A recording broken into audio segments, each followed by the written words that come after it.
Well, good evening and welcome to a late night show special tonight with the wonderful Rogue and myself, Richie Taylor. Richie and Rogue Show Unfiltered. Don't forget, folks, to follow us on all the social media platforms. Like, follow, and subscribe. And welcome to all of our subscribers here, new and old, of course. It's a late night show tonight. We're normally 8 p.m., but there's a reason for which we're going to tell you about a little bit later. Lots going on. Breaking news, of course. We know that Donald Trump is threatening to bomb Iran completely off the face of the map, literally. Lots coming out. We're still waiting for that breaking news. It could be in the next few hours. Who really knows what's going on? Has he gone mad? Yeah, well, a lot of people think he has. I think he's lost his marbles, haven't they? Well, a lot of people say it's probably mental health now. Or is it fear? Is he being blackmailed? Is he being told to do stuff? I mean, we all know about how they are puppets for a bigger organisation. Well, we talk about the globalist agenda so much in this show, don't we, Rose? So we know that goes on as well. There's always someone behind something. They always know that, don't we? But anyway, listen, I want to say a huge big thank you to all of our subscribers. Just to let you know, just recently, YouTube have demonetized our channel for no violations, just out of the blue. We've been a target because, of course, we're classed as far right. Not far right. It's not far right. Far right. They're just far wrong. They're far wrong. Yeah, that's right. That's correct. So we're working on that. We've appealed against that, but we're live on X as well right now. So if you're on X, thank you for joining us as well, and on YouTube. And we will soon be on Facebook. We've had some technical issues live streaming to Facebook, but thank you all for coming on. So welcome our guests first. Let's just see what we got on here in a moment. Good evening, Nikki. Nice to see you. Oh, thank you. Good evening. Hi, Nathan. Good evening, Hi, Silver Surfer. Great to have you guys on. Yeah, great to have you guys on. Thank you. Don't forget to share the broadcast with many people as you can, get them on. Well, we got an interesting guest on tonight because the gentleman we've been in touch with. Can I just say, we say tonight, but this is his good morning. It is his morning, isn't it? Bless his heart. It's like 7 o'clock in the morning there. So we could actually help the Australians with prophecy because we could tell them things that have happened because we're ahead of time. I mean, that'd be a great idea. I mean, we are the prophets of Australia. No, that's a good grift. That's a good grift. We can tell them what's going on before what's happening. Anyway, you're in the UK, but loads going on in the UK as well. But Bill Gates also set to testify before the US Congress on the Epstein files investigation. A lot going on there as well. And of course, here in the UK, the cost of living continues to increase massively. So does fuel. Absolutely. How unbelievable. My gosh, we just come from there, don't we? You go one direction this way, and it's like said price. You come back, and it's 10p more expensive. That is absolutely absurd. And I've just had a word with one of the petrol station guys, and I just said to him, listen, can you just hold it? Because I've got to come back tomorrow and get some more fuel. And he just looked at me, didn't know what to say, did he? No, he didn't. He just thought it was really weird, but I don't mind. Right, before we bring our guests on, we're going to go straight to the news. We're going to go to Edward Hughes, of course. We pinched off Mike Graham. We're going to go straight to his news item. He's just back from vacation after his investigation of suspension from HR. So you're going straight to the news, and then we're going to bring our guests straight on. Right back. Happy Easter, gang. I'm Edward Hughes with your news. I'm just back from a short break to the US Virgin Islands due to my ongoing suspension from the Mike Graham Show. It's really dragging out, folks, and my lawyers are on the case. So in the meantime, here I am on the excellent Richie and Rogue Show. This is in no way moonlighting. The Iran war continues to dominate, with that clown Keir Starmer warning it will shape Britain's future through higher energy costs and economic pressure. How about drilling in the North Sea, baby? The UK is leading international talks with over 40 countries to reopen the Strait of Hormuz, while deploying additional air defences and jets in the region in a defensive role only. Fuel and energy bills are rising as a result. Storm Dave has brought strong winds, heavy snow in places, and power cuts to parts of Wales and Northern Ireland, disrupting Easter travel, though it's expected to ease later today. In other news, 2 more arrests in the Barnsley pedestrian death case, concerns over pupil behaviour in schools, and the Royals attended the traditional Easter service at Windsor. Anyway, ciao and laters, Tigers. Well, thank you, Edward Hughes. Now, he might not be with us in the future, but it depends on his suspension for inappropriate behaviour according to HR, right? But anyway, that's enough of that. We want to bring our guest on. Mike Graham's been a bit too strict. I think so, yeah. Well, we're going to be on with him now. We've pushed the date back to May, but we were on yesterday because we did a... And I was on today. You were on this morning, weren't you? I was, yeah. You did a challenge. I had to race a car and see if I could beat 20 miles an hour. I was like, Gobshite here thought that he could actually run faster than the 20 miles per hour if I was driving. So I had to do it whilst driving, whilst he was in a tutu and the most ridiculous boots. So on the Richie and Rogue Show, we're going to have a weekly challenge. So there's going to be, if you want me to do a challenge, just please let us know. Go to our website. We know where to find it. It's Richie and Rogue McINTYRE.com. That's coming up on the screen there now, so you can see it. There it is, folks. Just go to our website and then you can put a request in. Any challenge. Now, of course, those challenges have to be within certain boundaries. No, they don't. No boundaries whatsoever. No, what do you mean no boundaries? No bar spared. Let's go and let's give him the worst challenge possible. The next one he's got to do is on a bike, trying to beat me in a car. Oh, this is going to be fun. This is going to be fun. And we were out and about today, actually. We've got some stuff to show up next week. And we did a special interview with a very special veteran, a friend of ours. That's going to be released next week. So please keep an eye for that interview. It's going to be fantastic, which Rogue put together wonderfully and with the help of a wonderful son who's studying creative media in college. So brilliant. Thank you for that. So anyway, folks, tonight we are so excited because this is the first time ever on the Richie and Rogue show that we've had an Australian, or shall I say an Aussie, on the show. He is a political commentator for not mainstream media, thank God for that, but for alternative media, I call it. It is, or independent media, I like to call it. It is Jamie McINTYRE. Good evening, Jamie. Yay! Hi guys, it's great to be up nice and early to have a chat to my... Did you say that through gritted teeth? It's great to have you on. It's fantastic to see you. So I'm just going to quickly say that actually a few years ago, I met an Australian guy and his wife. And for some weird reason, I decided to put on this complete Australian accent. And then actually they said to me, oh my God, like which part of Adelaide are you from? And I'm there just going, oh my God, I actually don't know, because I don't know Australia at all. So I'm there just pretending that I actually know what I'm on about. So let me just give you a little go. Hang on. I was like, yeah, mate, how's it going? No, it's totally cool, right? I totally understand exactly what you're saying. So, like, I have no issue, mate. And he was just like, yes, where are you from? I was like, yeah, totally Adelaide. And I don't know how good that is. What out of 10 would you give me? No, that's very impressive. Maybe they think Adelaide, because Adelaide's a little bit more Edwardian, and it's the kind of a city that gets left out. People don't really go to Adelaide. It's kind of stuck between Perth and Melbourne. People like, yeah, forget Adelaide. But yeah, no, that's very good. I'm very impressed. Well, thank you very much. Yeah, what's the part of Australia that's the windiest? It's known as being the windiest part. Is that where is that?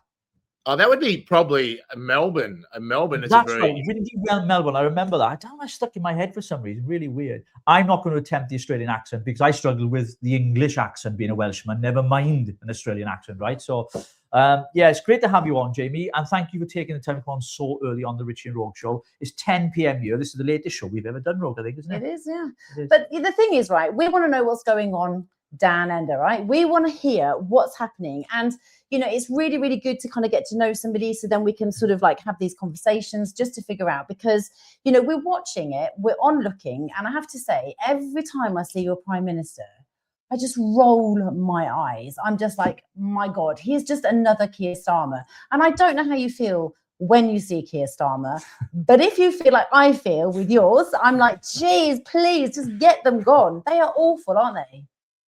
Yeah, it's a thing that I raise a lot now as a political commentator. Like, I love my country and I believe we need a nationalist leader. I believe in a multipolar world. I support what the BRICS is doing, and I've said Australia should join the BRICS.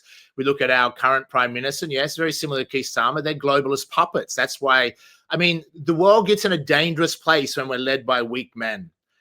Never be intimidated by a weak man, and never allow your country to be taken over by a weak man. Strong men will stand up for the people's interests, but the foreign interests dictate to Australia.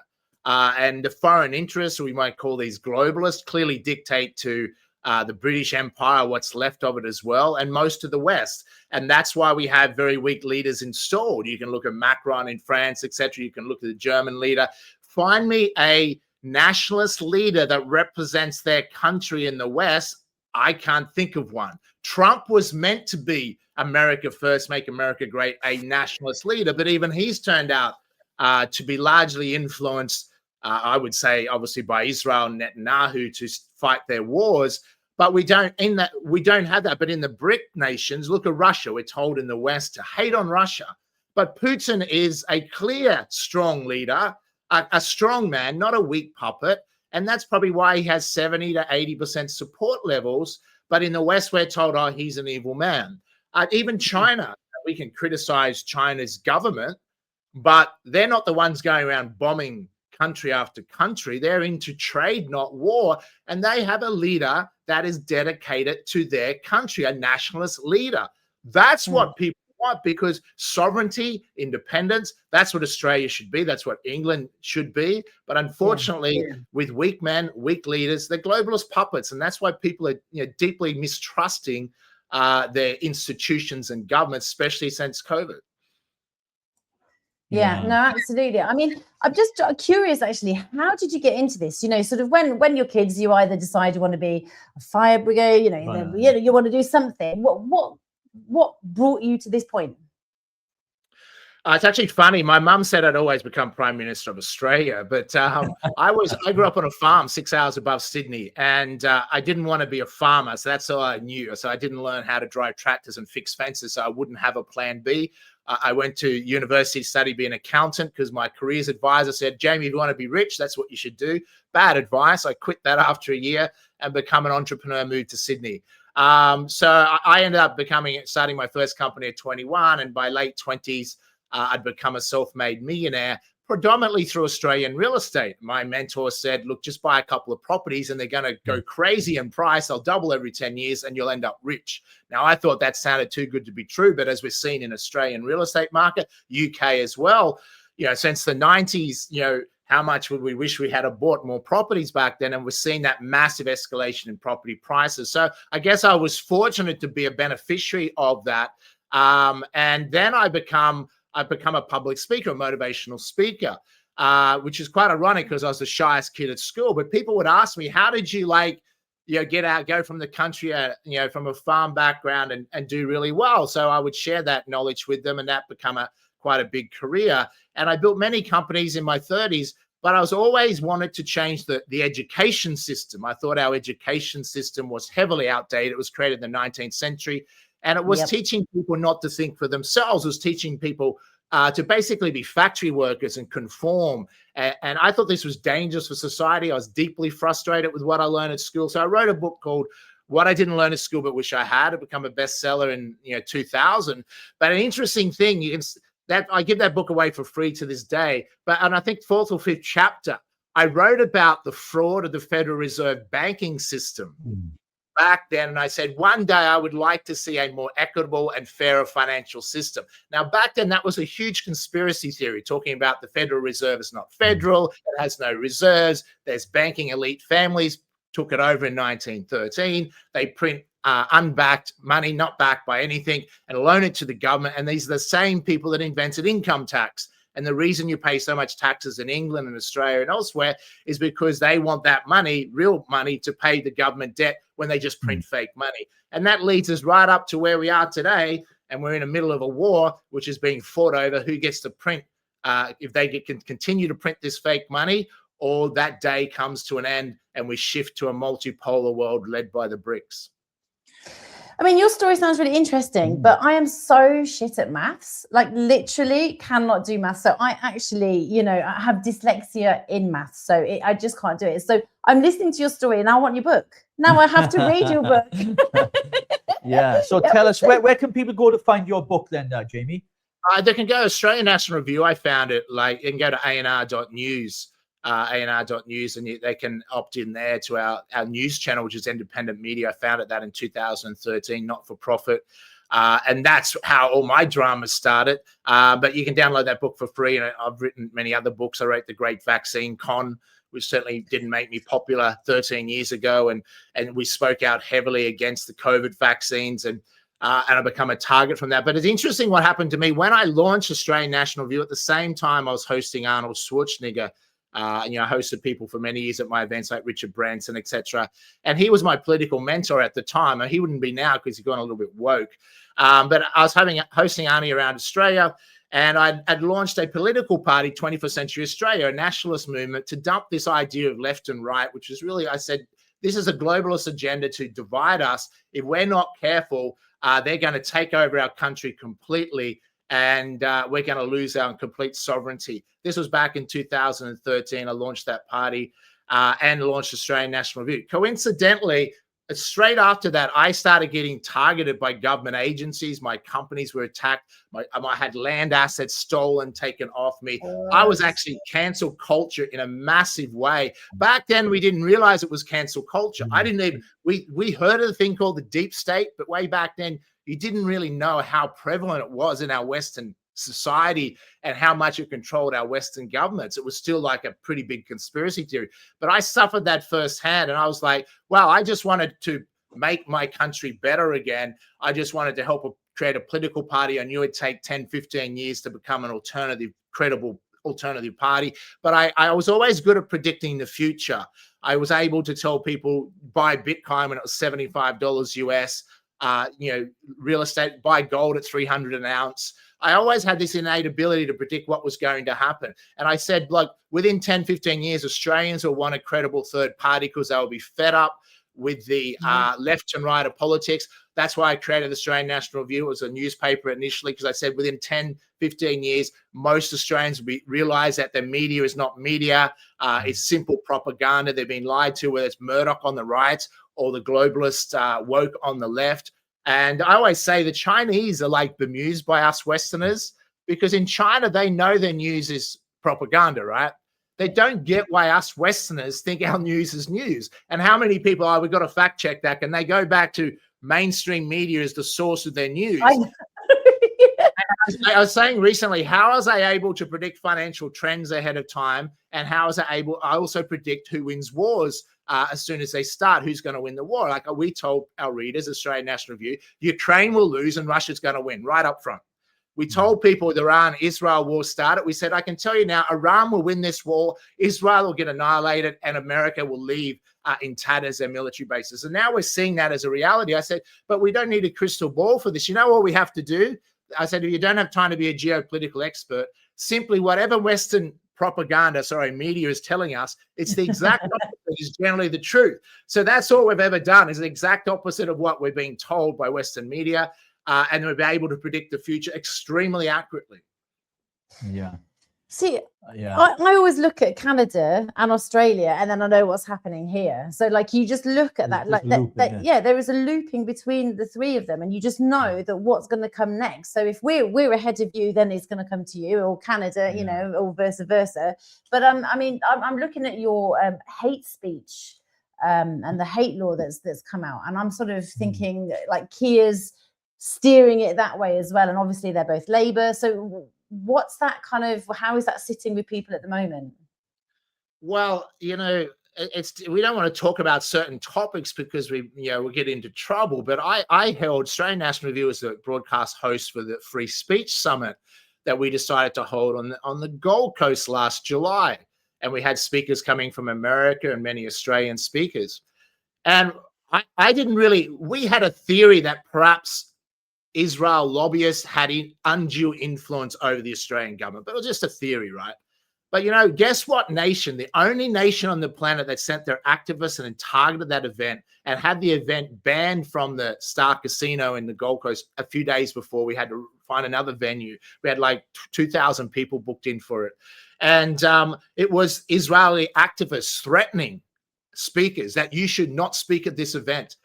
Now the Palestinian, no other nation on the planet was scared of a free speech summit other than Israel. And we thought, is this weird? Why are they so scared of free speech? Because many of the speakers were obviously independent thinkers and were going to be critical of Israel dropping bombs on Gaza, dropping bombs on innocent children, as any decent human would be. And I've been to Tel Aviv. I've been invited. It's interesting. After I got into politics, I launched a political party. I was strangely invited straight away to Israel. And if you look at our politicians in Australia, in England, anywhere in the West, they all get junket trips and invited to Israel to become very pro-Israel. And unfortunately, in Australia, our politicians, even our third party, Pauline Hanson, One Nation, where a lot of people fed up with over-immigration, and she's doing very well in the polls. And a lot of people are like, oh, we might support One Nation because they're anti-immigration, which is a big issue in Australia as it is in England.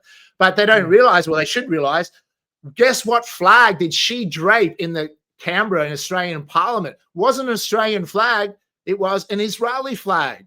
And guess what pins they wear? Most of our politicians, including in England, their country and Israel. And it's like, why does Israel have an undue influence on Australia and England? But we already know they have undue influence on American policy. So it's not about, I'm certainly not anti-Semitic. Half my friends are Jewish, but in Australia, many Jewish people are very upset with Netanyahu regime. because they lived a comfortable life in Australia, were never a target of anyone. But I think what Israel does is they want their Israelis living overseas or Jewish to move back to Israel or send money back to them. So they make them feel unsafe even in Australia. They're more likely to get them to stand with their nation. And I think this is a big problem for politics. I think there's two major factions in the world, left and right, Zionists effectively fighting with each other to try and dominate and take over the world. And to do that, to have a one world government led out of Jerusalem, Israel would need to defeat Iran, Russia, and China and North Korea. They're the major nations that refuse to be dictated to by their banking system, Western central banking system, and to get rid of them. And then they would dominate Iran, they would dominate the Middle East, and then they would dominate the entire world. So I think that's what we're dealing with right now. And in Australia, unfortunately, Australian politicians don't represent Australian citizens, just like in England. They're kind of told what they have to do. Yeah. Going on geopolitics, I think we might differ on a few issues here, Jamie, tonight, but that's okay, right? This is what freedom's about, is debate and discussion. I'm not pro anybody. I'm just a believer in the freedom of speech, liberties, equality in the law, all the things that are just and right in the world, and giving people a platform to debate that. All wars are wrong, in my opinion. On this show, we've said it, Rogan, no war is good for anyone, apart from the big oil barons and the people making billions and billions of dollars and everything else.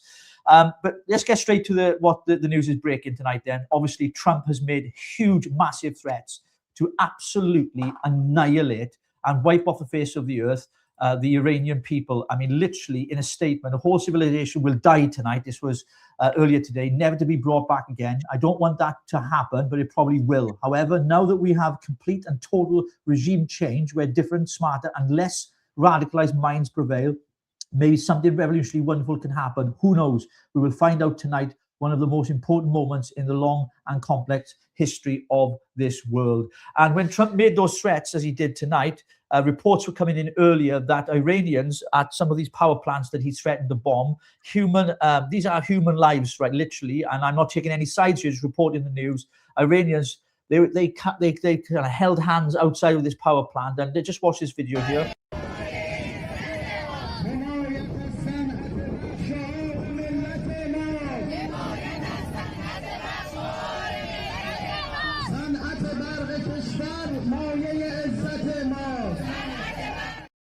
And that was reported by Fox News just a few hours ago. And a few hours ago, so Secretary Rubio had this to say about Iran. Yeah, the whole world's been impacted, unfortunately, because Iran is violating every law known by striking commercial vessels in the Straits of Hormuz. And it's a big problem for the world. I mean, this is a regime that doesn't believe in laws, rules, or anything like that. It's a state sponsor of terrorism. So it's not surprising that they're now conducting terrorist activity against commercial vessels. So what's really going on with Trump? I mean, I find it quite wild that he's actually sort of spouting this because, normally I used to like him. I used to think he was quite funny, the way that he would sort of like handle things. But now this is taking a complete different turn. Yeah, a lot of us kind of had hope in Trump because he had the MAGA movement, Make America Great. It was a revolution. A lot of us, even if we weren't that side of politics, wanted to see that change. But when I was reporting live in Washington last February at CPAC, and Trump was there, Elon Musk, Milei, all of the leaders, I saw firsthand, and we had to report back then. Our job is to tell the truth, whether our followers are going to like it or not. And we warned people then that you're not going to get the MAGA revolution. You're not going to get the Trump political revolution you'll promise. This is completely set up. It's controlled by the Zionists. That you don't get part of the Trump administration unless you're a Zionist, full stop. And they have handlers there, and they're telling the speakers, you have to say America first, America first. They were massaging the message to make it sound like it was America first to keep the MAGA movement happy, but really it was all about Israel first. So let's accept the reality. Trump is dictated to by Netanyahu. And that's the sad reality. But Trump was also a Zionist. He said that categorically. Jared Kushner, his son-in-law, everyone in the Trump administration has to be that way. Otherwise, they didn't get picked. Notice they didn't have Tucker Carlson speaking at CPAC last year, Candace Owens. Why? Because they're critical of Israel. So this is the issue. And Trump is... Trump, even though he may not like Netanyahu, there's a tremendous power play there. America should be boss. I said back then, Trump will lose his presidency unless he dumps Israel. And Trump now, I would say, he's not that far away from losing his presidency, losing his mind as well. He was tricked into this war, pressured into this war by Netanyahu. Let's face it, Netanyahu's been lying to us for how long? Weapons of mass destruction, like he tricked the Australian Prime Minister, John Howard, back then to start a war with Iraq. Tony Blair, I mean, his career was destroyed over that. If you stand with Israel, you'll lose your presidency because all they want is war. Now, I don't support war on either side, but the one question I always had as a kid, I want to find out one day why we have wars, so hopefully we can do something about it. And you only have to look around a certain fake state in the Middle East if you want to know why there's wars, because most wars are banker wars, and they're behind most wars because it's a fight over who gets to issue the currency. Notice how Iran, Rubio's there trying to say state-sponsored terrorists. Israel is the greatest terrorist state on the planet, as is America. They're the ones that are breaking international law, targeting a school, like targeting a female girls' school, killing 200 children. That's a terrorist act, not one missile, but 3 missiles targeting that. That's not a military target. What they do to Gaza and Lebanon and every country they can get their hands on, that's terrorism, right? So Rubio is a joke. Saying that Iran is a terrorist nation. Iran is perfectly entitled to defend itself, and Iran is smart. They're going, well, we're not closing the Strait of Hormuz. Trump is now trying to say, we must open the Strait of Hormuz. That's what this war is now about. It's not about regime change anymore. Well, the Strait was open until they started illegally bombing Iran. So that's just nonsense, right? It's about that your ships can pass through if you pay in Chinese yuan or in your own currency. You can't pay in US dollars. They're trying to destroy the petrodollar because the US dollar is propped up by the petrodollar, okay? That enables the bankers that control the Federal Reserve to continue to print fake money, lend it to the United States government, put income taxes on people that have to pay back real money, and America is at 39 trillion in debt. If they can't keep printing fake money, they can't service their debt, and the US and most likely the Western economies will explode, will crash. It'll make the GFC of 2008. It'll be that on steroids. And unfortunately, we could be 3 or 4 months away from that. So this war, you got to understand, is about currency. The BRICS have threatened to issue their own currency, and to then they'll trade in their own currencies to settle and move away from the US. De-dollarization. That happened after Biden started the war. The US started the war, US State Department, and these globalists in Ukraine, and provoked Russia into a war because they have to get rid of Russia, Iran, and China. But the BRICS are now the dominant new power, and that's what we have to accept. And Trump got tricked. Trump is under all sorts of pressure. He's trying to get out of this war he got tricked into, and he always make big bluff statements. Iran's not stupid. If you want to know what's going on, we can just watch the Lego movies by Iran. And they're going viral because they make it pretty simple for people to understand what this is really about. Yeah, just to push back on it a little bit there, Jamie. I also have a different opinion to you, which is fine. But one of the things that I would like to ask you is this: do you not think, though, with the IRCG, the way that they have been as a regime over many, many years, the way that they've slaughtered millions, if not thousands, if not millions of Christians in Iran? Iranians have fled that country for many, many years. Many of them are living in this country, actually. And when the Ayatollahs were brought down, there were huge celebrations on the streets here. So Iranians that have fled the regime over there feel as if they've been freed from this kind of dictatorship that they've experienced firsthand themselves. So what would you say to people who believe that the regime has been an evil regime rather than one that has supported the people of Iran? Well, I think it's the same thing. They say Putin is evil, China is evil. All their enemies are supposedly evil, but we know who the evil one is. I mean, the media, Israeli-led media, Western media. I mean, there's two factions, right? You got the left faction, Zionists, and you got the right faction. They generally hate each other, but either way, they control both sides. I would say this: Western propaganda is not media, so let's not fall for that. The idea that they thought there was going to be regime change and a massive uprising in Iran clearly wasn't. Trump even admitted they sent heaps of weapons in to Iranians to troublemakers in there to start killing innocent Iranians and saying it's the regime. That's what they do. They always blame the regime, give weapons, and say, see, they're killing us. They did that in illegal coup in 2014 in Ukraine to get rid of a democratic elected president, to put a puppet in once again for these globalists. So you got to understand, a lot of people that flee a country. I'm not saying the leaders of Iran are perfect. I'm not saying that. I'm not saying China's perfect. I'm not saying Russia's perfect. But the West, to suggest we're perfect, the West is satanic. The West is led by satanic elites. And the idea that it's up to Iranians what they do. But if Iranians have been brainwashed by Western propaganda, think that Israel gives a damn, or Netanyahu gives a damn about Iranians, then they're deeply misled. How's it worked out for every other country? If you want to see what would happen if Israel and America got their way in Iran, have a look at Libya. Have a look what they did to Iraq, Afghanistan, what they were doing to Gaza and Lebanon. Look at Ukraine. What's ended up there because of the war against Russia, unnecessary war that Russia didn't want. Iran doesn't want this war. China doesn't want war. Who wants war? There's only one nation on this planet that consistently wants war and is at war with every neighbor it has, and it's too gutless to fight its own wars. It's okay to drop bombs on kids because it's not hard to beat kids up, right?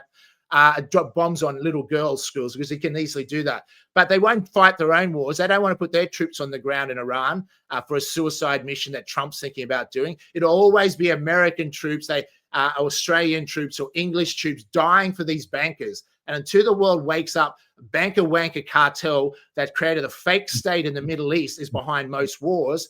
And we can't deny that. They even boast they created the state of Israel. Israel, I predict, is done. Trump had his chance, be really America first and dump Israel. He would have become a hero for the world. He failed to do that for whatever reason. Is he's blackmailed by the Epstein files? Is he scared he's going to be Charlie Kirk, like what I believe they did to Charlie Kirk, JFK, etc.? Yeah. Yeah. I mean, I was going to ask, like, who do you think was really behind the shooting of Charlie Kirk? Well, at Australian National Review, we become famous for putting up $1 million bets because people can talk. Talk is cheap. We go, okay, well, let's put up $1 million and anyone can challenge us. So we put up $1 million straight away, instantly before we done any investigation. Go, I bet you Israel did this. And we increased that to 10 million within 24 hours after basic investigation. I'm not a gambler. We did the same thing on October 7th. We said, I bet straight away this is a false flag. October 7th is done by Netanyahu, Israel, $1 million, and we increased that to 10 million. And now the evidence is coming out. It's clear that Netanyahu is paying money to Hamas. I mean, who created ISIS? Who created Al-Qaeda if it's not Mossad and Israel? Islamic terrorism is Israel, but they want to scare you to be scared of Muslims. That Muslims are taking over the world when they secretly intend to.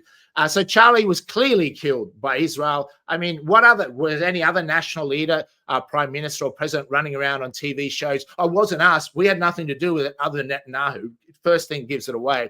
But because they tried to martyr him and make out he was pro-Israel. We were going to have Charlie speak at the Free Speech Summit last year, but only on one condition, because before then he was still pro-Israel. I said only on one condition, that we have a live debate and I was going to challenge Charlie based on why should Australia or any nation stand with Israel. But at the same time, he was starting to turn. He had good friends and been starting to realize it was getting harder and harder to justify Netanyahu and Israel's position of dropping bombs on kids and wanting a war with Iran. So he becomes somewhat anti-Israel, and he was incredibly influential. He was funded by Israel predominantly to become a future pro-Israel president. And when he turned on them and realized the truth, and Charlie is a good Christian boy, so he couldn't be like a Ben Shapiro that for some shekels will lie his little butt off and push propaganda for Israel and pretend he's an independent journalist. Charlie was a decent human being that couldn't lie. It was incongruent, so he had to tell the truth. And for that, he got killed for it. Yeah. I just want to say before Ro comes in there quickly, just a lot of our viewers are disagreeing with you here, right? Because, and that's okay, it's cool, right? But we brought Jamie on the show because we bring people on this show who have a different opinion to ours. Because if we don't have discourse and we don't have discussion, how can we ever find middle ground and find the truth and the answers? And that's what Richie and Rogue is all about, right? There's a lot that Jamie has said about tonight I disagree with, and it's not time for debate tonight. It's too late to be debate tonight. However, on that, Richie, I used to agree with a lot of your viewers. I was there. I did agree with that. But in independent media, we've come across a lot of things that we had to change our position. As I said at CPAC about Trump, when I told my followers, you're not going to be happy with this, but Trump is taken over by the Zionists. We have to report that. That's what we see. We can't just think Trump's going to be our savior and Trump is doing the right thing. That's hopium, I think, and unfortunate it's not going to solve the problems. Yeah, because I know we'll come under criticism for giving someone like yourself a platform, but we don't care, right? We don't care because we're like you, we're independent media, and other voices need to be heard. There's a lot that we could disagree and agree on, and the whole issue around Zionism and Zionist and Benjamin Netanyahu. I mean, he came out earlier and said his support of America. They've been their bedfellows. We know that is very, very strong. But the Iranian armed forces responded to Trump's comments, if he follows through with what he said he was going to do, with this statement earlier today. در صورت عملی شدن تهدیدات آمریکا در خصوص نیروگاه‌های ایران بلافاصله اقدامات تنبیهی انجام خواهد شد. همه نیروگاه‌های برق، زیرساخت‌های انرژی و فناوری اطلاعات رژیم صهیونیستی و شرکت‌های مشابه در منطقه که سهامدار آمریکایی دارند به طور کامل تخریب خواهند شد.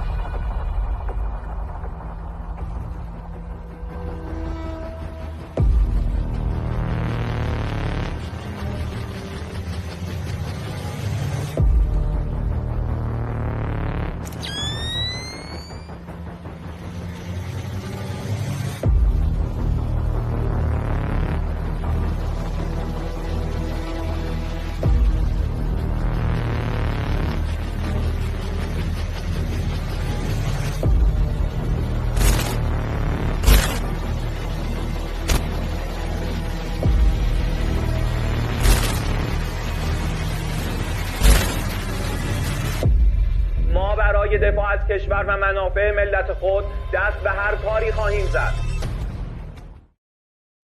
Yeah. Is Trump going to act tonight? Do you think Trump is actually going to do something tonight, or is this just all hot air? No, you're going to put it past them. I mean, this is America and Israel have no honor. How many times have there been peace agreements and they trick the Iranians again? Look, we're going to do a peace deal. Let's get a location to finalize it, and they kill them. They did that to the Hamas that was doing peace negotiations and kill them. This is satanic-led enemies of the world, and two people wake up to see who the real enemy is. Iran has every right to defend itself, and it is. Whether you like Iran or not, if you believe Western propaganda, they're evil people. But who could be more evil than Israel? So, so the reality is Iran will win this war. And why we said that, what people don't understand is just like Russia, just like China, they produce weapons for 1/20th of the price. The Western greedy military industrial complex charges outrageous money to the taxpayers of England and America and Australia, etc. And their greed will be their downfall. And Iran knows, and already most of the interceptor missiles, they knew America and Israel has very limited stock of those, are almost out. And they don't show you the truth on Western propaganda that Israel is being wiped and turned into Gaza right now. Iran will win this war. The only thing that Israel can do to stop it is nuke Tehran. And these are the sort of psychos that would nuke and kill 10 million people and claim that they're the good people. I remember who was behind controlled US foreign policy to drop atomic bombs in Nagasaki and Hiroshima. Look who was behind Vietnam. Look who slaughtered 3 million people in Indonesia. The control of American foreign policy, and just JFK realized that these people control US foreign policy. He was assassinated. He tried to stop Israel getting nuclear weapons. They're the only nation on the planet that has the Samson option that will nuke people. But Russia's come out, and both China, and China's warned very clearly, as they should. If Israel uses a nuclear weapon on Iran, there will be no more Israel. So people have to, it's not about choosing sides. It's about choosing humanity. Any side that bombs kids to death, I can't stand with. And most Jewish don't either. How many Jewish oppose the Netanyahu regime? So it's not a Jewish issue. It's a evil regime issue. And they want to make out everyone else is a terrorist. Everyone else is the bad guys. Iran will win this war. Trump is in all sorts of trouble. Trump has to try and make out America wins and get the hell out of there. But he's kind of stuck. He's realized he's been tricked. He's now desperate. Is he losing the plot?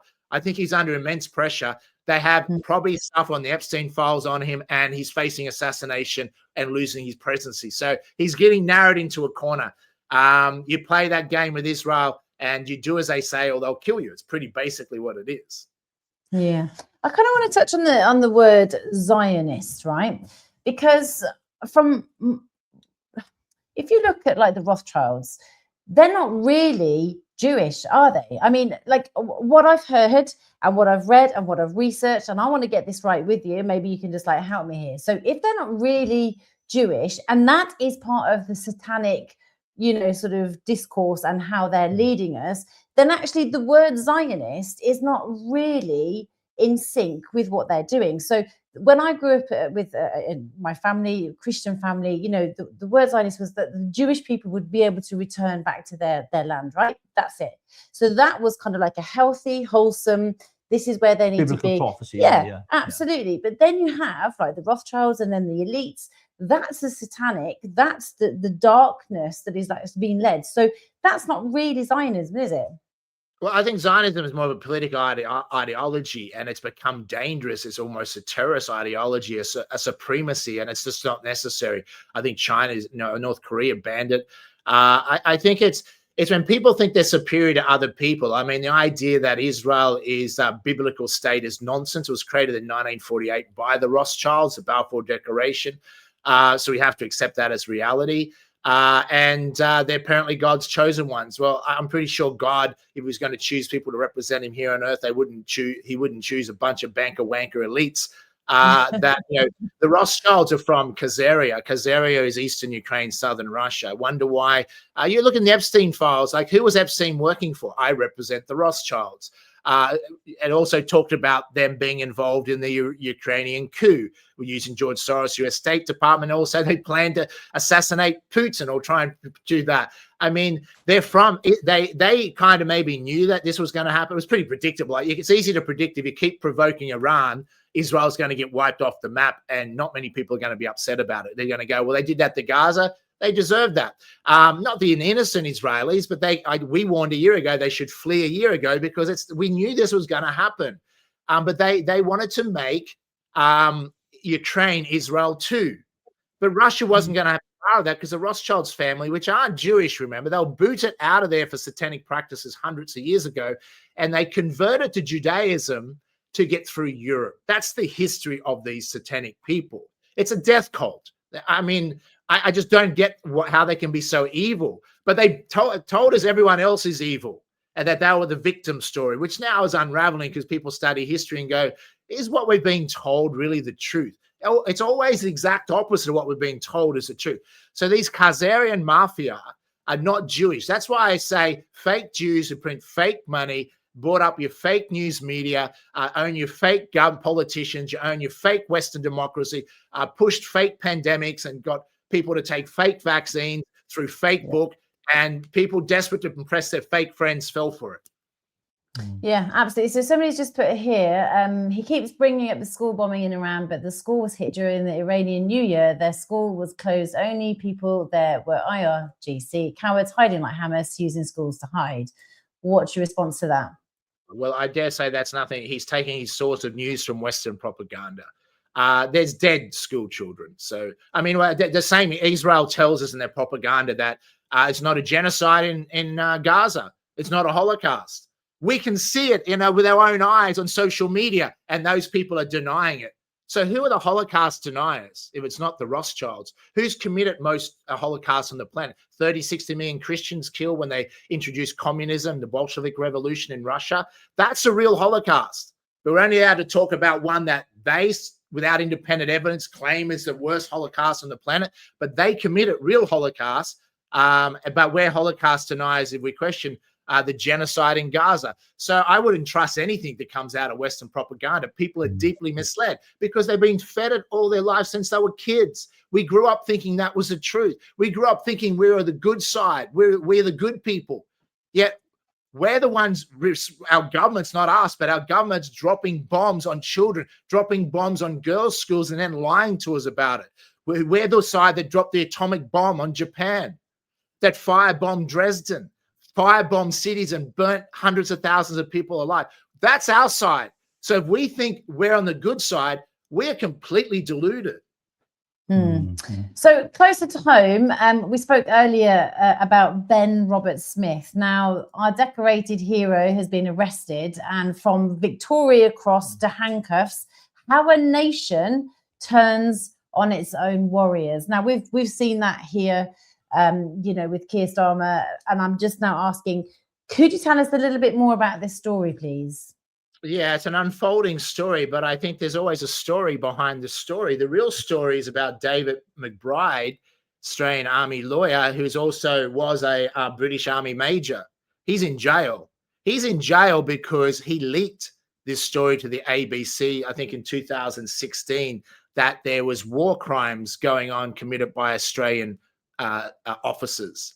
So he got jailed for being the whistleblower. He's still in jail. So I think the real story is David McBride, the Australian Army lawyer and former English, Britain major.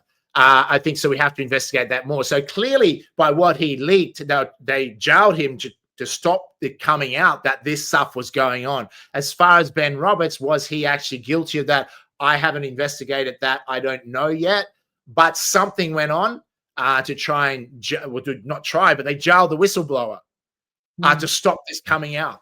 But despite that, he's still in jail. But now it's been confirmed by the peers, by the courts, that what he was whistleblowing was actually true. Yeah, I've just some news breaking you. The Pakistan have jumped into this as well, and they're calling for a complete stop to this madness and lunacy that a lot of people think that Trump is off the rails in threatening to wipe out a complete civilization. I mean, there's a lot of criticism, even from people who support Donald Trump, actually, that I've been speaking to today, that are very, very confused as to some of the language that he used in the statement that he used. It wasn't just the vulgarity or the language that he used. We swear a lot on this show because we believe in the freedom of speech because it's unfiltered. But some of the language as well, and mocking, and everything else. And a lot of our viewers would be considered to be, people on the, I suppose, we don't say left or right on the show, do we, Rogue? I mean, what is left wing and right wing? You're not left or right wing. What are you? I'm farming. I'm making sure that I look after my own. Yeah, that's right.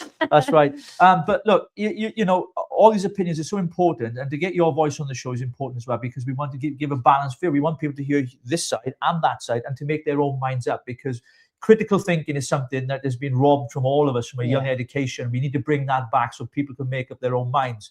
I want to ask you a question on the global stage with China and Iran and Russia. I mean, they're big superpowers within themselves, certainly China and Russia. But would you disagree with the assessment that the US military force is the most powerfulest in the world? Absolutely not. US peaked economically in the 70s, and to extend that hegemony, then they use the military. It was. What we're seeing right before our eyes is the downfall of the US empire. I know some people don't like me criticizing Israel, but Israel sucked dry the British Empire. And World War II, British Empire pretty much fell. Australians were hanging on support by the British Empire. Singapore fell in World War II within 48 hours. Australian soldiers were once again overseas fighting the British wars, which really was the Rothschilds' wars, banker wars, right? And then no one was there left in us to defend Australia. If Australia hangs on to the US empire too long for defense, the US empire is pretty much sucked dry. And it's probably may only had 3 or 4 months left before it faces potential Western collapse. That's how serious this is. So Israel's moving on to its next host. That will be India. That's the next big empire they can suck dry and try and get away with it.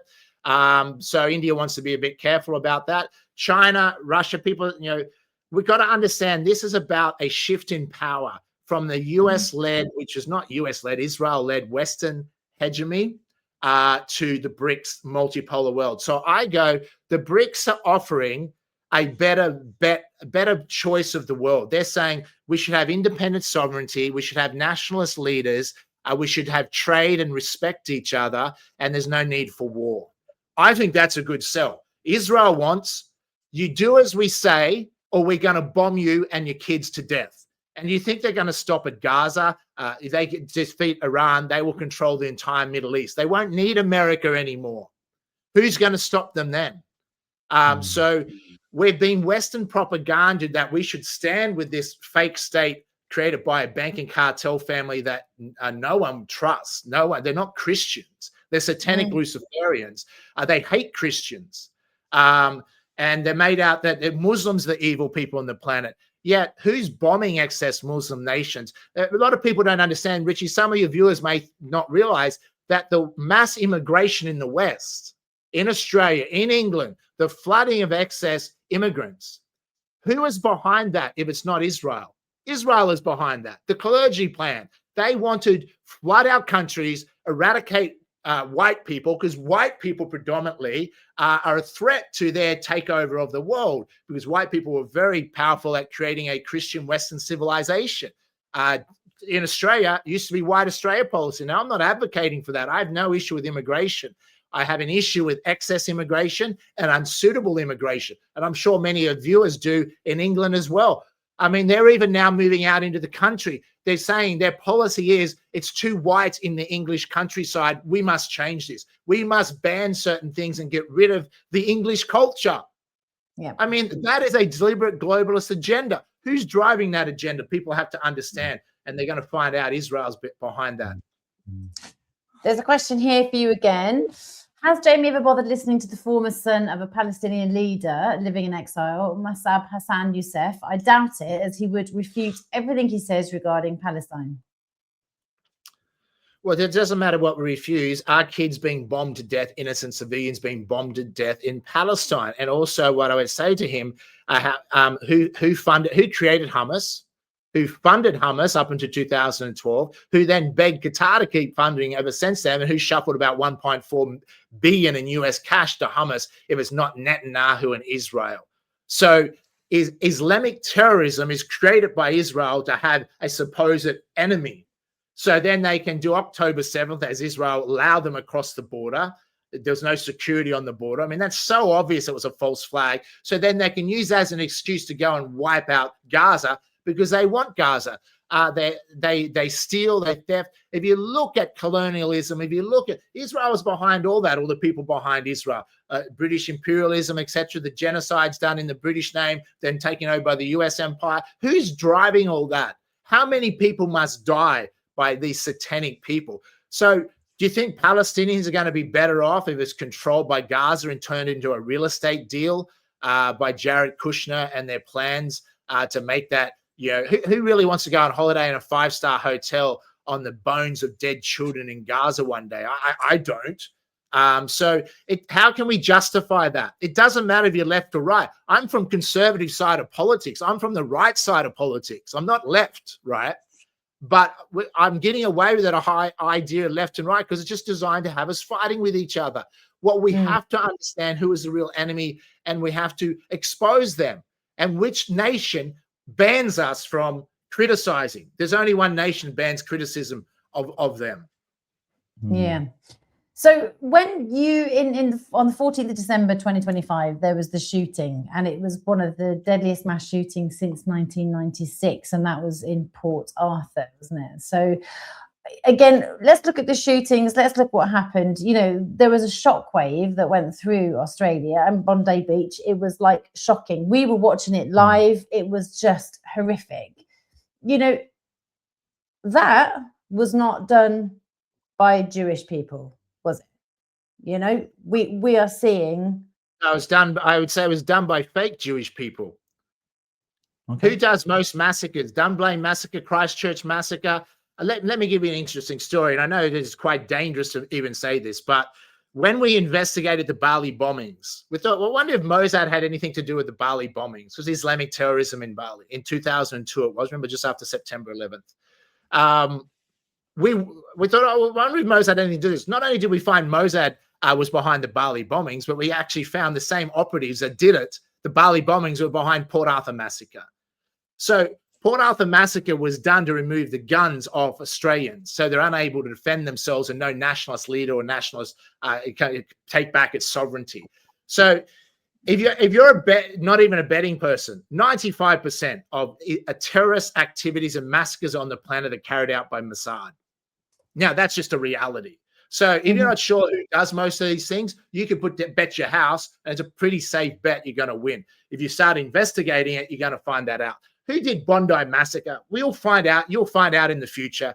The same state was behind that. Of course, they'll always blame Iran. Who did September 11th? How many people already know Israel was behind September 11th. But in the future, majority of people will know. And what do you think the American people will do? They will turn on Israel when they find out that not only did they bomb the USS Liberty in 1967, they've carried out terrorist activities for so many years, killing innocent people, and that they're behind September 11th.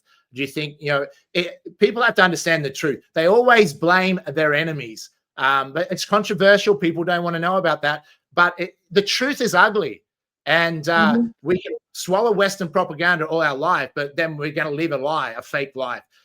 Fake people believe in fake news. It takes courage to look into the truth. So there you have it, Port Arthur massacre. I'll put up $1 million right here, right now, who did it. That's how much certainty I have. I bet you no one else will bet the opposite. Yeah, I think, I hear everything you're saying, and I think it's, it's so important to have that balanced view and to kind of research stuff. But where do you get your research from? How do you start to investigate this to actually get to that conclusion? Well, first of all, you got to dump Western propaganda and understand it's not news. So you don't get it from there. You have to start piecing the jigsaw puzzle together. Just on that, this is not a Jewish issue. It's not Jewish people that carried out. Mossad, remember, they're not necessarily Jewish. Most Zionists are not Jewish. Most Zionists are dumbed down Westerners that stand with this ideology because they're Christian pastors paid to push a false religious ideology upon them, etc. So it's not a Jewish issue. Jewish people lived in Australia, and even with the Bondi massacre, they lived safely in Australia. There was no judgment of Jewish people, but because of this state in Middle East, Israel keeps causing trouble around the world. They're causing trouble for Jewish people that don't want to live in Israel. They just want to live safely in Australia or England or whatever. You can live a Jewish person safely in Iran, but can Christians live safely in parts of Israel? So the point is, how do you investigate? Well, you just got to understand anything in Western media, it's the exact opposite. It's a complete and utter lie. So you can't take any of your sources from them. They'll mislead you. Give you an example. RT News. Russia Today. They say Russian propaganda, Chinese propaganda, Iranian propaganda. Russia Today we would find, is probably 80, 90% accurate.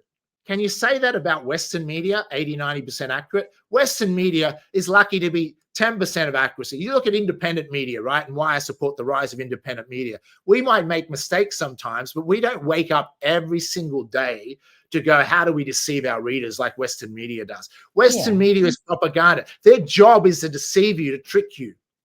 And look at everything they do. They're biased on the Ukraine-Russia war or unprovoked invasion by Russia. Well, that's a complete lie.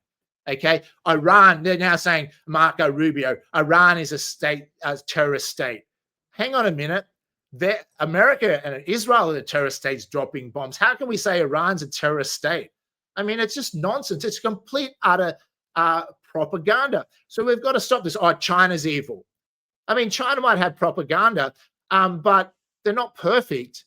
But we have to accept the West is pretty goddamn evil. And it's not us people. We don't want that. We don't support the wars. It's generally never the people. We're dictated to. And right now in Europe, look at Germany, etc. They're now preparing for conscription. And here's a warning for UK people, same as Australians. If Israel's not stopped, your sons and daughters will be conscripted to go and die for their banker wars like they have in the past. That will be a sad reality. That's why they have conscription, because you don't want to go to war. You don't really support them. But that's what conscription is. Look in Ukraine, how they drag the innocent men off the streets and send them to a certain death against Russia. And Russia never wanted that war.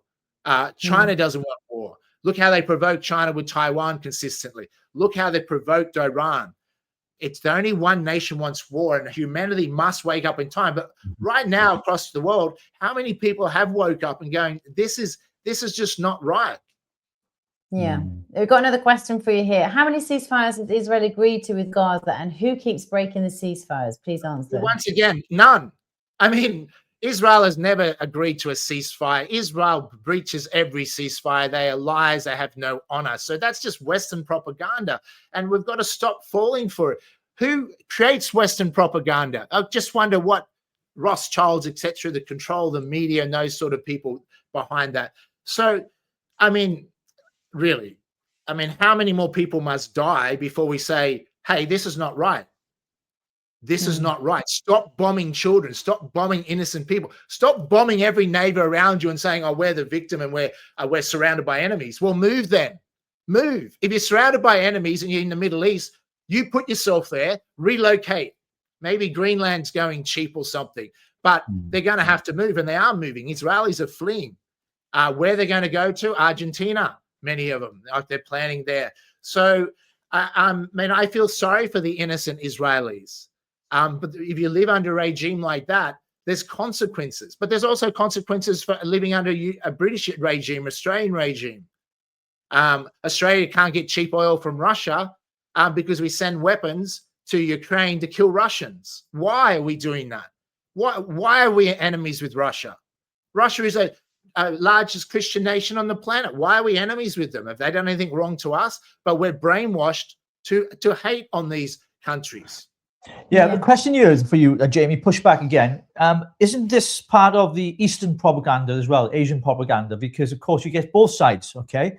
That's pushed on us here because a lot of our viewers are disagreeing with a lot of what you're saying, and that's okay, that's fine, freedom of speech and everything else, right? So those of you watching this might be uncomfortable hearing for you, but stay with us. You know, it's important you hear people's opinions because that's what respect and free debate and speech mean. That's what it really means. Because we've seen, not just through mainstream Western propaganda, because we don't watch mainstream media either, we're independent media ourselves.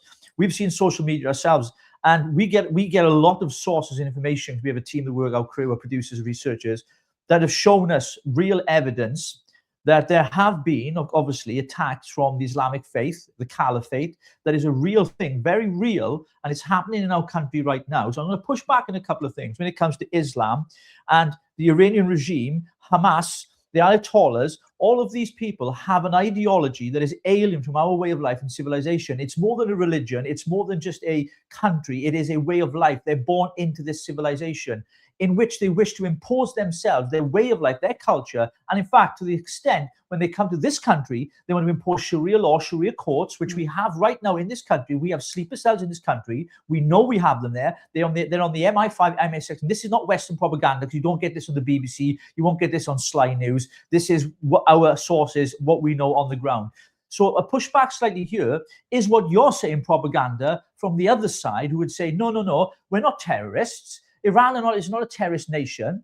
You can go to Syria, for example. We had the former second in charge of Al-Qaeda come here just recently, visiting 10 Downing Street, then going to visit King Charles, a man who's responsible for the deaths of tens of thousands of his own people, and also British troops taken into a false war by Tony Blair in Iraq. So there is the other side of this, Jamie, and I just want to push back on that onto you. I mean, what would you say to those in our comment section who are saying, look, this guy's crazy. How can he believe all of this? Because there's two sides to the story. I get where they're coming from, and this is where people are deceived.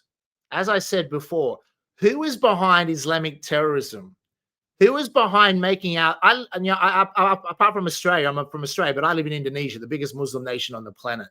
The most peaceful people, most family traditional values, the values that the West used to have, that we grew up on as kids, like traditional Christian values, family values. They're not evil people. We are told in the West that Muslims are evil. They want to take over the world.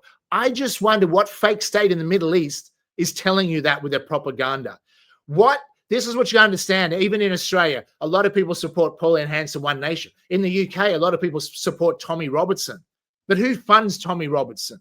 If it's not Israel. Israel funds Islamic terrorism. Who created ISIS, Al-Qaeda, Hamas?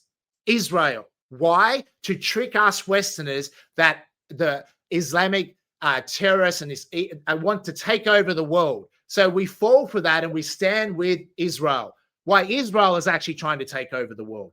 So I don't say there's not a niche or an element of Islam that is extreme, but it is. They recruit these terrorists. They fund, aid, and abet them, like the Syrian president, former ISIS. Like, I agree with you there, but where they trick people, where they deceive people, is they're making out we should hate on Muslims, that all Muslims are these extreme Islamic extremists, right? Or Islam is the problem with terrorism. It's not. It's funded by Israel. It's a deliberate ploy to take over our nations. Who is flooding England?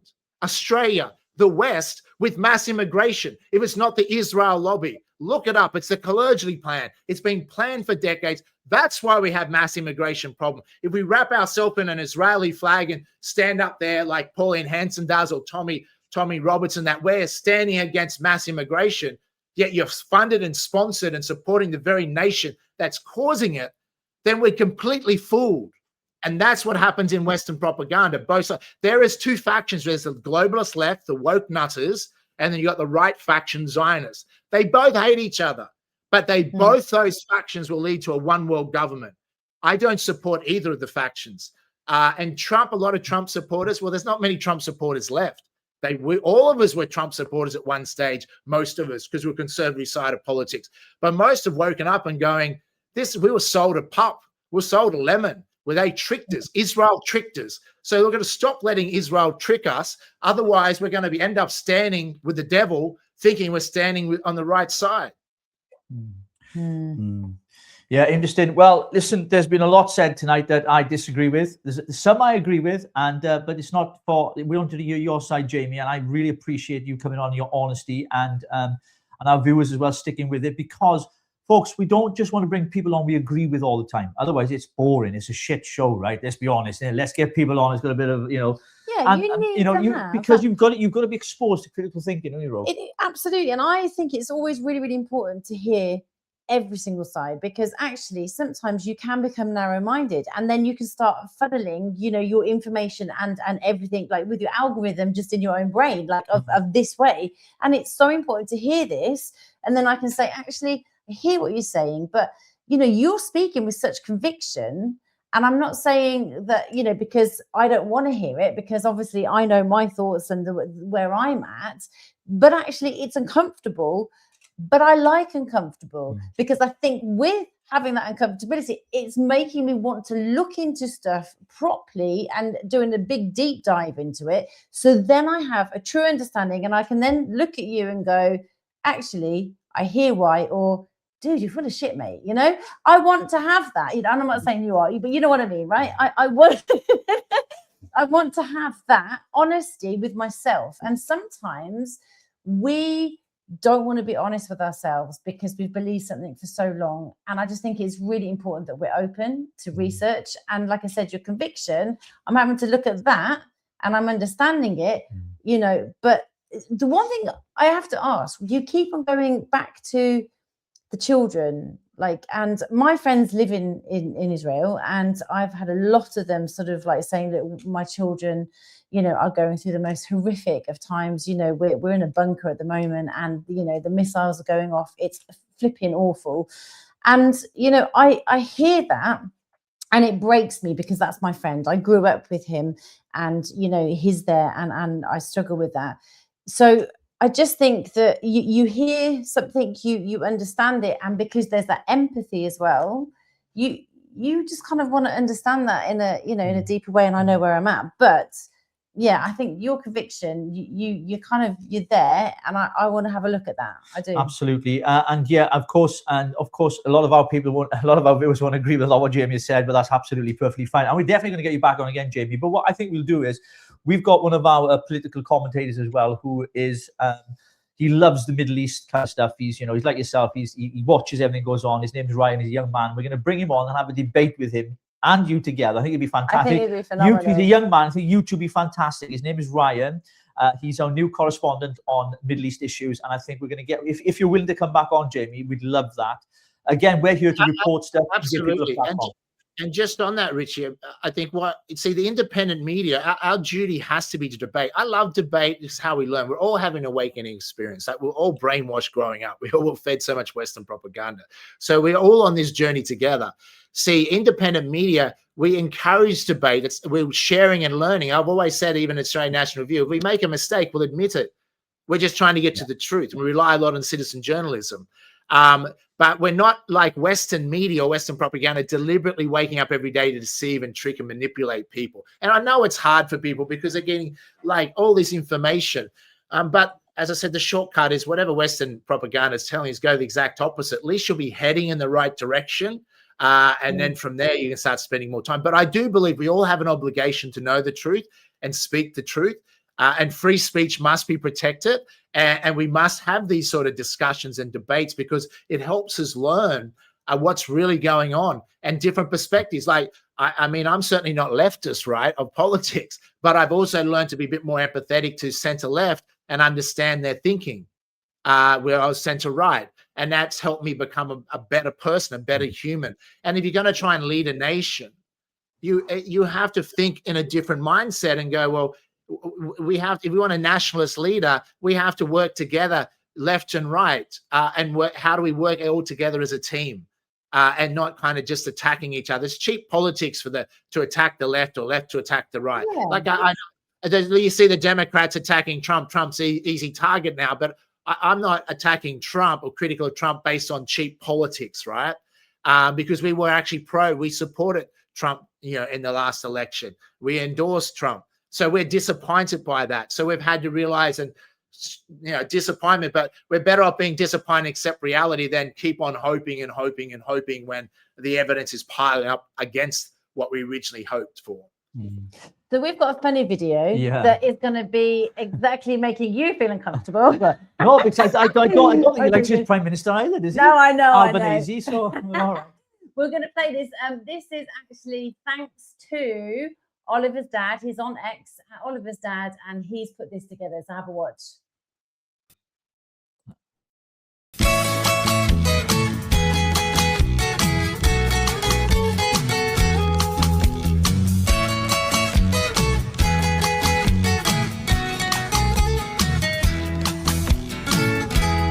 When Albo says with a smile, it may take a while for things to improve. I'm encouraged to believe the truth is this cunt's full of shit, so I'm gonna pass on me knowledge. He's trying to shut down our farms, but do us all harm and make us all eat bugs and porridge, taking our guns away and turning kids gay and censoring those who have courage. Albo isn't our mate, he prefers them as devils with their raping kids, and they planned all this chaos. It's a great big reset, and all us white blokes are surplus. All the things that are wrong in our country today, Albo has done them on purpose.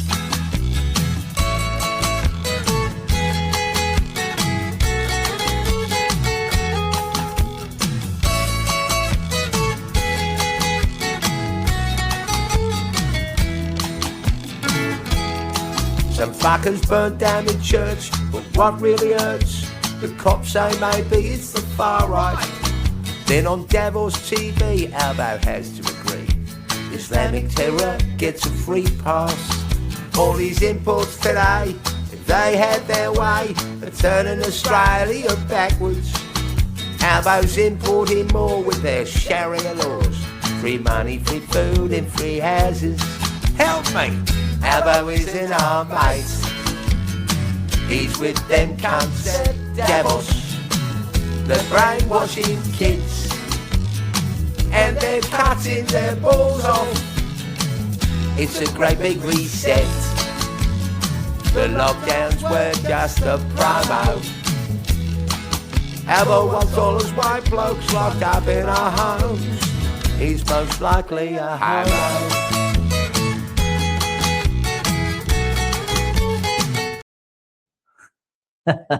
There you go.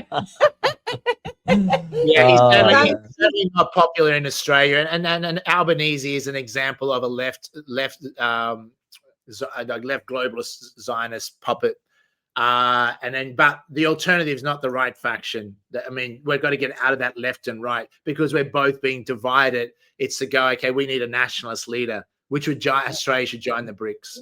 And be a nationalist, independent, sovereign nation. That's what I'm suggesting. So I'm certainly not a leftist. I'm certainly anti-woke and anti-mass immigration. But we have to look at it from where it is and not get divided left and right because we have no real opposition in Australia because they're both controlled. Both sides, the major parties are controlled, and that's what we have to kind of accept. And even Trump was a disappointment. He was meant to be the anomaly, and it turns out he's still controlled by the powers that be to manipulate both sides. So that's sad. But the good news is a multipolar world, I think, is better for the world, and I'm supportive of that.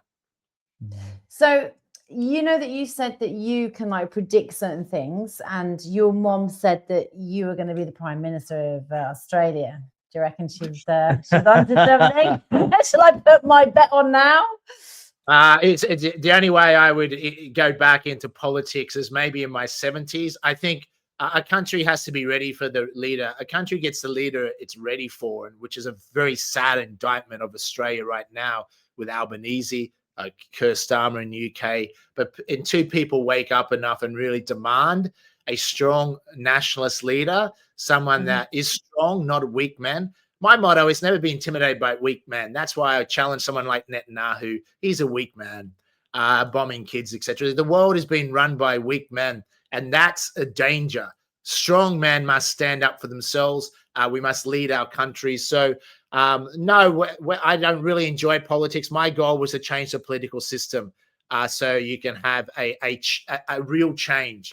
If we just go into left and right, then what's the point? You're going to be dictated to, and I'm not going to do the bidding for any globalist elite. So we'll see. Maybe in my 70s, we'll see how Australia's going. I'll put the money on then. I'll be like, yeah. Well, Jamie, our time is up. Thank you ever so much for taking the time to come on the Richie Rogue Show. And we really, Unfiltered, we really, really appreciate your time. So getting up so early in Australia. Bless your heart. And of course, we're definitely, if you're interested in coming back on, we'd love to have you back on with our Middle East correspondent, as it were. I think you two guys would crack. It'd be great. I'm eating popcorn watching you. We just sit back and watch. Just sit back and watch, right? And I think it's so important because we've always said from the start when we launched this challenge a few months ago, we wanted to give platform for all voices, for all opinions, for all ideology to be heard. Because I said once again, it's important. If we close down debate, if we close down, those kind of opportunities to disagree with one another, how can we find and discover the truth? You find it through critical thinking, through argument and debate. And that's one of the things Charlie Kirk was very, very good at. I think it's important we understand that and we carry that through. So, Jamie, all left to say is good morning to you and, good night for us. And we'll catch you soon on another episode, folks. And we're just going to, when Jamie goes off, we're going to stay online. Got a couple of announcements to make with some events coming up. On the 25th of April, myself and Rogue are going to be hosting Scrapping Digital ID outside the Senedd. That's the Welsh Parliament in Cardiff. What's happening? We're tuning in with the guys in... So in London, and we're going to be having conversations and linking up just like, what's it called? Eurovision. Eurovision. Yeah, so we're going to be on the 25th of April hosting. I'm hoping to get a few thousand people there because we're putting pressure on our politicians, elected officials. We want to scrap digital ID. We know it's already here, folks, right? We want to introduce a digital bill of rights, which takes control away from these politicians, puts it in the hands of the public. And of course, net zero madness, that of course needs to be scrapped. Ed Miliband is off his tits. And of course, we've also got to deal with our farming community. Our farmers are being absolutely obliterated by this government and the way they've been treated as well. So a lot happening. We know Keir Starmer's trying to get back into the EU, back into bed with them. It's his only card he's got left to play coming up to the 2029 general election. That's all he's got left because with the polling is showing he's heading for a big, big, big landslide loss. Busted flush. If he gets to 2029, that is, looks like a snap election fast and coming. Jamie, thank you ever so much. Where can people find more information about you? I get censored off most platforms, but you can follow me on X, Jamie McINTYRE 21, or Australian National Review, ANR.news. Brilliant. Perfect. Make sure you follow Rogue, right? Because you always like people to follow her back. I followed you earlier, and then I was like, hasn't followed me back. She's at Rogue Unfiltered, so you can follow her on there, Jamie. Jamie, it's been an absolute pleasure. So have a wonderful rest of your week, and thank you for coming on the show. You're welcome. Take care. Thank you. Bye. Well, that was tough listening for a lot of people tonight, Rogue. But listen, this is what the show's about. We've always wanted people on here who we don't agree with, and I think it's very important we have that. But actually, somebody agreed with me, and it does make you feel uncomfortable because it's like, actually, why do I feel uncomfortable? If you understand the emotional side of things as well, if something really gets to you, it's either because it really doesn't resonate, or it's because you know that you need to research that a little bit more to really truly understand the full picture, not the narrative that we've been told. I disagree with the fucking pile loads of what he said, but I was just sitting back and I was going, Richard, don't, I'm like, I know me, I go on one, right? And I was like, Rich, no, Let him speak. Let him speak. And so what we're going to do is, Ryan, if you are watching, Gareth, if you are watching, Ryan, you're coming on, coming and you're on. going to have a political or a. We're just going to be referees. We just sit there drinking and eating popcorn, watching the show go on. But look, folks, a lot of stuff I don't agree with. Hamas is a terrorist organization. I believe that with all my heart to describe. Iran regime, the IRCG, I believe, is a terrorist organization, of course. You know our opinions on this show, but we wanted to give him a platform because I think it's important we hear the other side. But he did say a lot of things that made me. Silver Surfer, I said it's one of the best shows. Oh, thank you. I think Jamie is brilliant, and Yeah. actually Silver Surfer is very comfortable. But you've got to listen to things that are uncomfortable sometimes to get to the bottom of it, isn't it? You know, when you discover truth, sometimes it's hard to listen to it because I don't agree with it. I don't agree with it because we've been ourselves sometimes indoctrinated with certain things. And if you look at certainly people in Russia, for example, I mean, if you look at the people, you know, walking around Moscow, I mean, they look at what's happening in the UK right now. They say the freedom of speech being taken away, families being, you know, the trans stuff going on. They're laughing at us because they don't have that in Russia. They just don't have it. Oh, it's a dictatorship, albeit, you know, but under that ruling of Putin, the Russian people generally, by and large, if you listen to the genuine Russian people, not the propaganda that is, I mean, they're living a wonderful life over in Russia, you know, and so there's this balance to be had. But like we said, we never agree with any war. Any war's bad, and we'll keep you up to speed what's happening with the Trump story because he's yet to do anything. I'm just going to check now if he's breaking any news here at the moment. Coming in right now, no, there's no more news, Rogue, on that. But Donald Trump's deadline is looming. It is looming. That's what they're saying there. So we're going to keep an eye on that, folks. And thank you for watching the show tonight. And as you all know, unfortunately, because at the moment we've been demonetized, we're not doing this for the money anyway, so we're not that bothered about it. But we are because it helps the show go up in the rankings. So, you know, our viewers go up and everything else. If you want to support the show, just scan the QR code in the corner of the screen there and you can leave a donation or if you go on our YouTube page, there's a link that says buy me a coffee. Press that link and leave a donation. Thank you. YouTube page or our website? YouTube page or the website, and both. Yeah, if you can do that, that'd be wonderful. We really appreciate your support because, of course, we've been demonetized. So all the membership and all the money is still there. It's on hold. We've got to fight back for it. So please do that. And you can find more information on our website at richieandrogue.com. Well, folks, tonight has been a very interesting night. I'm going to get slagged off loads on X later. I know I am. But do you know, who cares? I know. Like, actually, it's really important that we have people on the show that we don't agree with, or you know, that we're open to be agreeable and we can push back on certain things. But the thing is, he was saying that he was a Trump supporter and now he's been disappointed. And when he's actually done his due diligence and his research, and then you go all the way back and you see who funds who, sometimes it's not nice to see. I was so tempted to jump and say, I'm a Zionist, mate. I'm going to kick you off a show. But I wouldn't do that because that's impolite, isn't it? We invited him on. But it's just ridiculous. I know. But I didn't, did I? That's what I'm saying. But that's what people do. They get dropped from shows. You get cancelled. And we didn't cancel him. Of course you won't. Because you're different views. And he's a good You've speaker. You've been cancelled before. And it wasn't nice, was it? Cancelled. I didn't get cancelled today, though. Out and about, did we? Oh my God! We got a bit of it was editing very to close, but the police turned up twice. Yeah. So the more we get a lot more to. In fact, we're going to reveal it on the show tomorrow. We have the wonderful who's on. We got tomorrow. Basil the Great on tomorrow. It's from 8 p.m. tomorrow. Basil the Great's coming on with us, and we are going to talk about the political stance that is happening as it was ever is. Yeah. Every day is a new day, and also what we filmed today as well. So we're going to play that tomorrow, we. Yeah. So I've that's got to going to be edit interesting. it. So basically, you went out into the streets of Shrewsbury. Yeah. We told Mike Graham's show that you were going out in the streets and we were going to see if you got arrested for speaking your mind. Now, what you did was you preached part of the Easter message, but then talked about the caliphate and actually how we are being indoctrinated and actually how the surge of rape, the surge of children and our women being completely damaged by the illegal immigrants was really posing a massive There was a problem. lot of police presence driving past. You had people come and shake your hands and say, well done, mate. I really appreciate that. And you also had people coming right up to your face and shouting at you. It was really interesting to watch. And I just filmed it all the way over here. Yeah, she always gets me in the hot ball. The last time she had me dressed up in a wig and a tutu. Then she had me preaching on the streets against Calvin and Muslims. I mean, she's going to get me arrested soon, folks. I'm telling you. That's the whole idea.